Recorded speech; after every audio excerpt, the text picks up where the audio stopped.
অনেকদিন ধরে ভাবছিলাম গঙ্গায় যাব, তো যেমন ভাবনা তেমন কাজ, চললাম মঙ্গল পান্ডে ঘাট।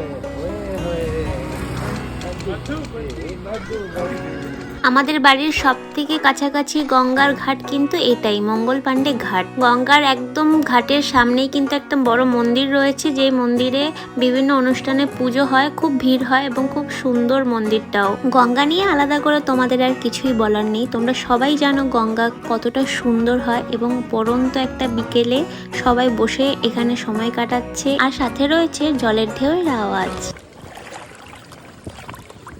তোমরা আরেকটা জায়গা পাবে, পাশেই একটা ক্যাফে রয়েছে, রসোই কিং তার নাম। গঙ্গার ধার বরাবর কিন্তু অনেক বসার জায়গা রয়েছে এবং অনেক খাবার অ্যাভেলেবেল রয়েছে, খুব সুন্দর সাজানো গোছানো এই ক্যাফেটা। তোমরা তোমাদের বন্ধু বান্ধব ফ্যামিলির সাথে কিন্তু টাইম স্পেন্ডের জন্য এই ক্যাফেটাতে ঘুরে আসতেই পারো। আশা করি তোমাদের সবার খুব ভালো লাগবে জায়গাটা। দেখা হবে নেক্সট কোনো মিনি ব্লগে।